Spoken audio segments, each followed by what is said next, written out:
I clean up, I would say maybe 10 minutes or so would have passed, and then I'm going to be turning my oven on. It is important for the oven to be on at 335 degrees Fahrenheit. This is just the temperature that I find works best when it comes to baking my macarons for about 12 to even 13 minutes. My heat source comes from the very top, so I don't want to cook these too close to the top or too close to the bottom. Right in between usually works best.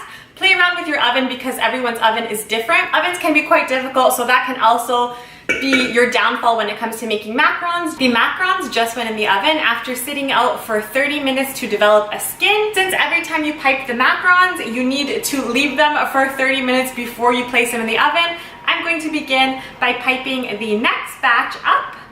Wow, to say these look perfect is an understatement. They are absolutely beautiful. They were in the oven for 12 minutes and they look fantastic. As you can see, the tops are not cracked or crinkly or anything. They are perfectly set. They have these little perfect, beautiful feet that were not spread out too much or too little. Now what I'm going to do is let these cool in the pan for about 5 minutes or so. Now that these macarons have come to room temperature and they've cooled off, I'm going to take them off of this and they should come off very easily and set them on this tray. You just want to lightly lift the parchment paper and pop it off.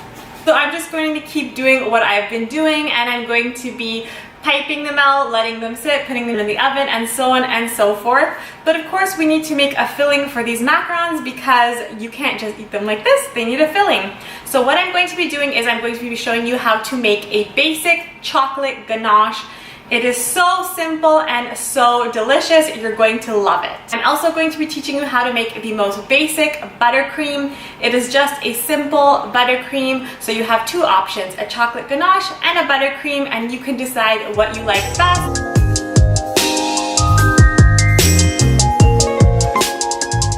So what I'm going to be doing is making a very basic and easy ganache. This ganache is going to be the filling for the macarons, so all we need are equal parts cream and chocolate.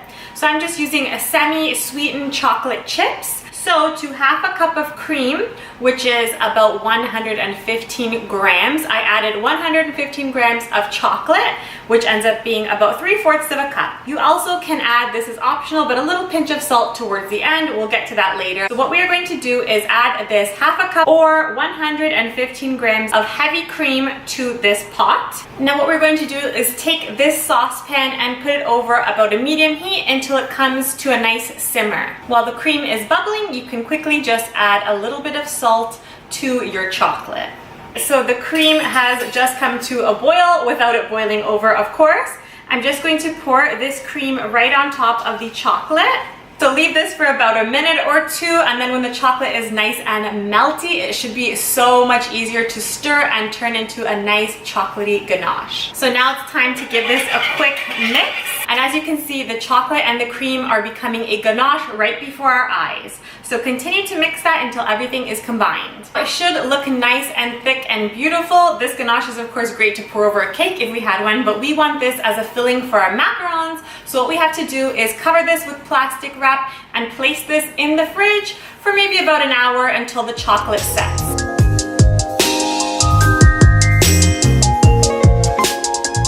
Okay, so I have some room temperature butter. It is kind of cubed. I diced it up into small pieces. This is salted butter. If you don't have salted butter, you can add just, I guess, 1/4 to 1/8 of a teaspoon of salt. What I'm going to be doing is creaming up this butter a bit and then eventually adding some icing sugar. This is going to be making a basic buttercream that I'm going to spice up by adding a rose flavor, which I'll show you in a second. So let's get this going. Let's whisk this for about a minute or two. Okay, so now that the 1/4 of a cup of butter is lightly creamed, we are going to be adding the sugar. Now what we need is about 1 cup to 2 cups of icing sugar. I'm going to start with a cup, add half a cup, taste it, and then see how much more we need. So let's first add the cup of icing sugar, and then we're going to give that a mix to combine. You basically need about 1 tablespoon to 2 of liquid, so what I'm going to be doing right now is adding about 1 tablespoon of rose water right in the mix and giving that a quick mix. Now I'm going to be adding another half a cup of icing sugar and giving that a mix again on a medium to low speed.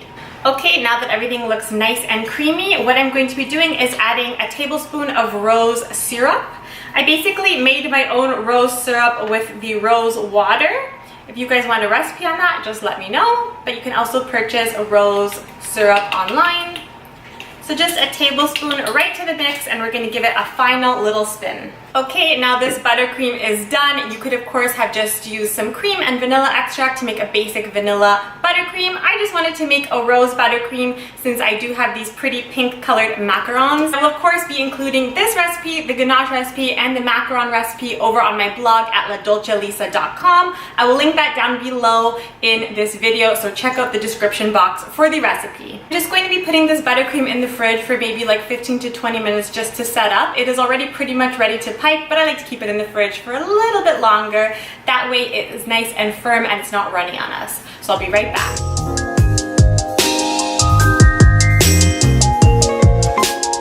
So I took that rose buttercream out of the fridge and I placed it in this piping bag. Now I am ready to pipe it in my macarons. As you can see, I've paired them all up. Since I'm not doing exactly perfectly piped macarons, some of them are a little bit bigger and smaller, so I tried to match them up accordingly. Now what I'm going to be doing is just piping this rose buttercream in one side of the macaron. So what we're doing is going to be squeezing this out and piping just a dollop right in the middle. You want to be quite generous with the filling, I would say. This recipe makes basically 35 filled macarons, or about 70 shells. So I find that this amount of buttercream and the amount of ganache that I'll be using is going to be pretty perfect for the filling. So after this is piped, what we are going to be doing is placing the shell on top and pressing down on the macaron. Just lightly. I'm going to be placing these beautiful filled rose buttercream macarons in a plastic Tupperware container. You can use any container really, but they must be placed and sealed tightly, and they need to go into the fridge before you can eat them for 24 hours. One day, can you believe it? I know. It is very important that you don't eat these macarons today. You must wait one full day because the texture and everything, it just comes together and it is the perfect bite. Right now, if I were to bite into this, it would be way too chewy.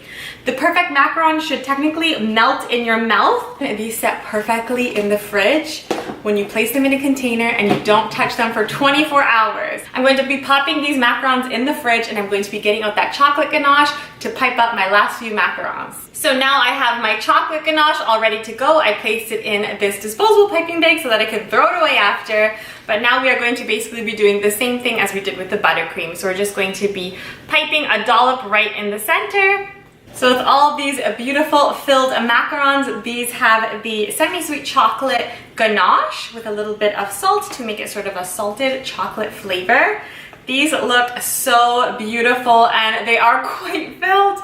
I guess I like my macarons to be more like the Pierre Hermé filling, where they're literally bursting with filling. So I'm just going to be placing these in this container, and like I said, these go in the fridge for 24 hours. Okay, so I have both sets of macarons in the fridge. Some sort of magic happens in the fridge in that 24 hours and it makes the macaron, the two shells, sort of melt together with that buttercream or ganache, and it sort of really truly becomes like one cookie. The shell will be slightly crisp, but the interior will be so melty and delicious. I promise you guys, you're going to love them.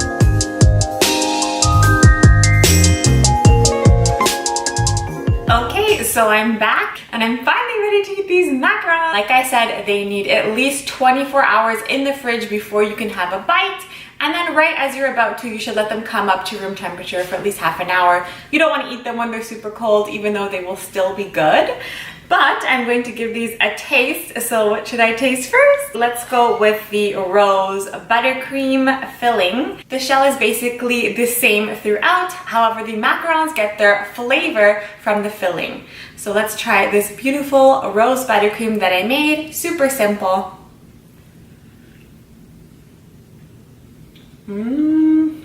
That rose buttercream is so delicious and it's just so nicely flavored with rose essence. It's great. And what is really important to talk about is the cookie, of course.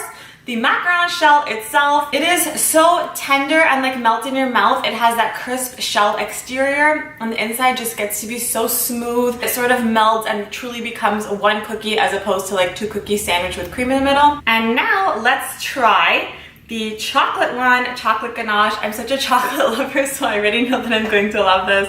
But let's give this a taste. The ganache was so easy to make.